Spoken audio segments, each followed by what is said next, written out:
Good morning and welcome to podcast number 4 for the City of Leavenworth. Again, I'm Paul Kramer, the City Manager, and we have Mark Pricing, our Mayor, here. So let's start today, Mark, with maybe the biggest news in Leavenworth County and Leavenworth City over the last week or two. Not been a very pleasant experience. Those were the comments of County Commissioner Louis Klemp. The city has taken some action, but where are we now? Thank you, Paul. And I also want to thank USD 453, the Leavenworth School District, and specifically Jake Potter, the Director of Public Relations, who hosts these podcasts and helps us work through it. Reference the unfortunate comments made at the County Commission meeting last week by Chairman Klemp. The city did meet in special session last Thursday, and there's a unanimous resolution passed by the City Commission denouncing the comments of Mr. Klemp. I also know that the City of Lansing met the same evening, and they also have a renouncement or denouncement of Commissioner Klemp's comments. There's no other action for the city to take. The Leavenworth County Board of County Commissioners is a separate entity. The city has no control over it. County has no control over the City Commission.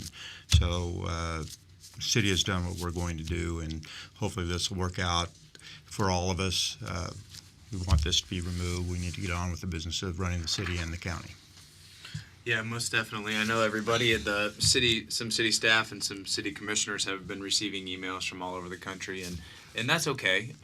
It's not the public's responsibility all the time is to get the differences between Leavenworth City and Leavenworth County, but we'll continue to respond to those and let everybody know that this is a really good place to raise a family and to live and work. So that message will be continued to be put forth through the city staff and city commission. Moving on to the next item. Some Leavenworth residents this week, or the last 2 weeks, received their property tax statement in the bill, and included on that was a stormwater fee. That stormwater fee was the culmination of about an 18-month project that the city did to give information to the public that our stormwater system, in some places more than 100 years old, is falling apart, and a community-wide solution was needed to address these many areas under 4th Street, in city parks, in neighborhoods of crumbling infrastructure. So I did want to touch on what happens if you get that bill and you don't believe that the calculation used by the city was correct based on the structure that the city commission passed. Well, there is an appeal procedure. So if you feel that you have an amount that is incorrect, please notify City Hall, specifically the city clerk's office, and you have to provide in writing what you believe is the miscalculation. Now, we'll guide residents through that this first year and explain to them why they were charged what they were charged. But you must do this before December 1st. It's important that you get a hold of the city clerk as soon as possible, and we'll walk you through the appeal process, and those have to be lodged by December 1st. Any questions, please just contact City Hall.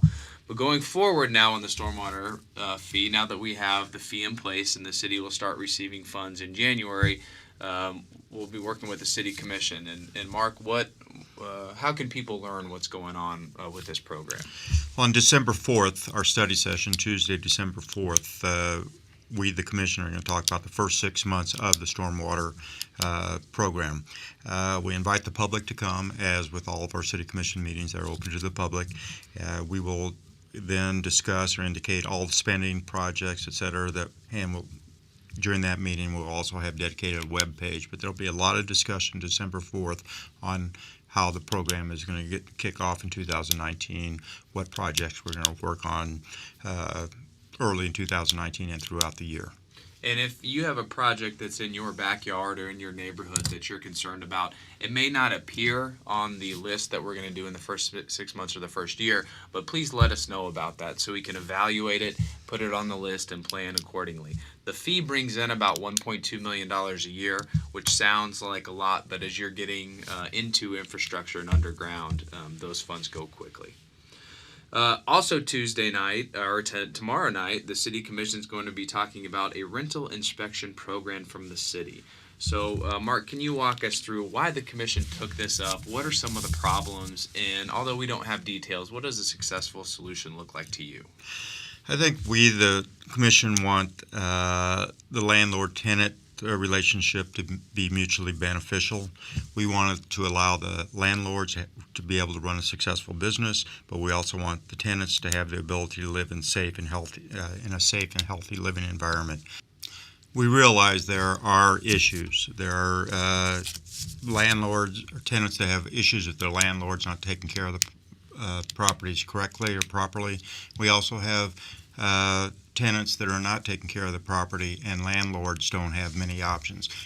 We have to work together for both of them for this to be a program that makes the city stronger, makes the landlords' businesses stronger, and the tenants' living accommodations better than what they have been. We have heard of problems. We'll continue to hear of problems.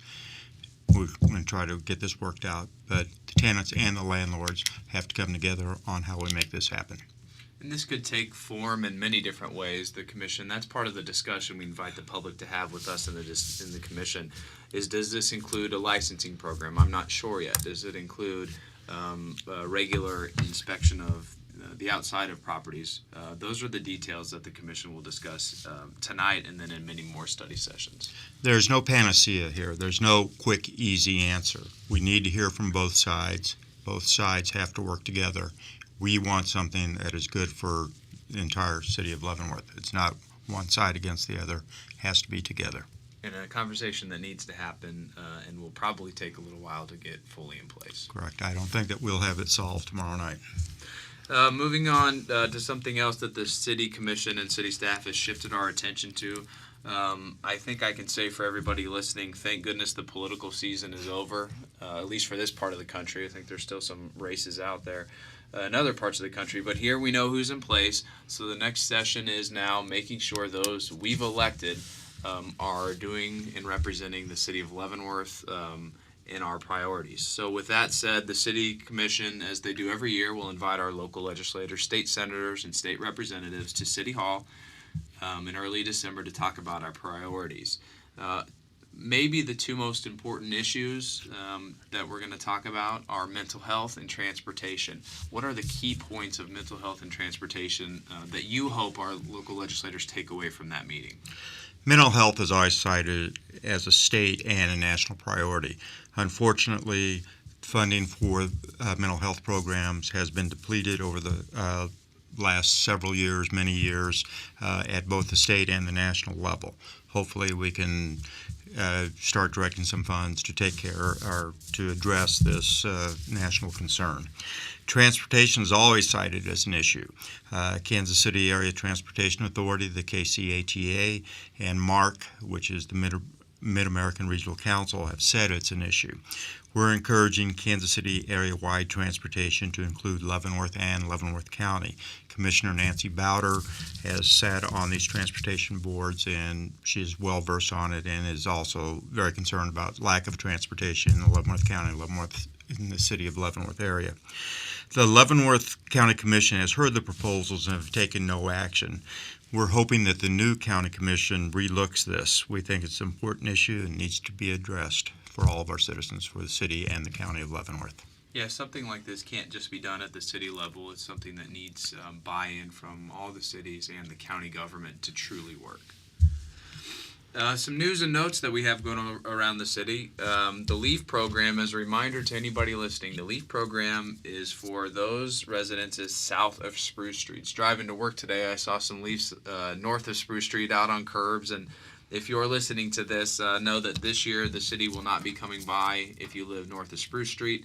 So you can bag those leaves, take them to the city's brush disposal site, or hire a private contractor to handle those. A couple events that are coming up, Breakfast with Santa at the December 1st from 8 to 11 at the Riverfront Community Center, and the Rudolph Run, December 8th, also at the Riverfront Community Center. Before we leave, Mark, before I turn it over to you to say farewell on this podcast, I want to talk about the retirement of a local leader that was announced this week, and if you could take a moment to talk about Kirby Brown. Kirby Brown is the Deputy to the Commanding General at Fort Leavenworth. He's a Leavenworth advocate, a Leavenworth resident, a graduate of Pittsburgh State University. He's retiring from the position. I believe it's December 3rd or December 4th, whatever the first Friday in December is. He lives in Leavenworth, but he's always been a strong advocate for Leavenworth and Fort Leavenworth. What's good for Fort Leavenworth is definitely good for Leavenworth. We'll miss him in the position that he's in, but I know that he'll be active in community affairs in Leavenworth and in the Leavenworth area in the months and years to come. And congratulate him on his retirement, but I hope that we see quite a bit of him around town, which I believe that we will. I want to close by thanking everyone who came to the Veterans Day Parade this year. It was one of the coldest ones we've probably had in the last 10 years. Still had a very good turnout. Had an excellent turnout at the holiday parade last Friday night and the mayor's Christmas tree lighting.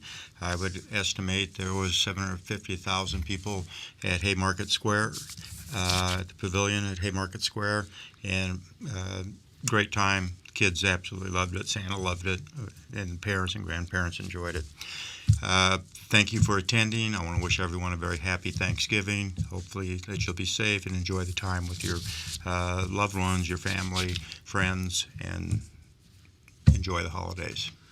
So that'll wrap up podcast number 4 for the City of Leavenworth. Once again, I'm Paul Kramer, the City Manager, joined as always by Mark Preisinger, our Mayor. If you have any issues you'd like to bring up, feel free to send them to me at pkramer@firstcity.org. Contact City Hall, contact the Mayor, reach out on our Facebook, Twitter pages to let us know any topics you'd like to hear about. Again, thank you to USD 453 for hosting today's podcast. And again, echoing the Mayor, I hope everybody listening has a happy Thanksgiving and a good holiday season.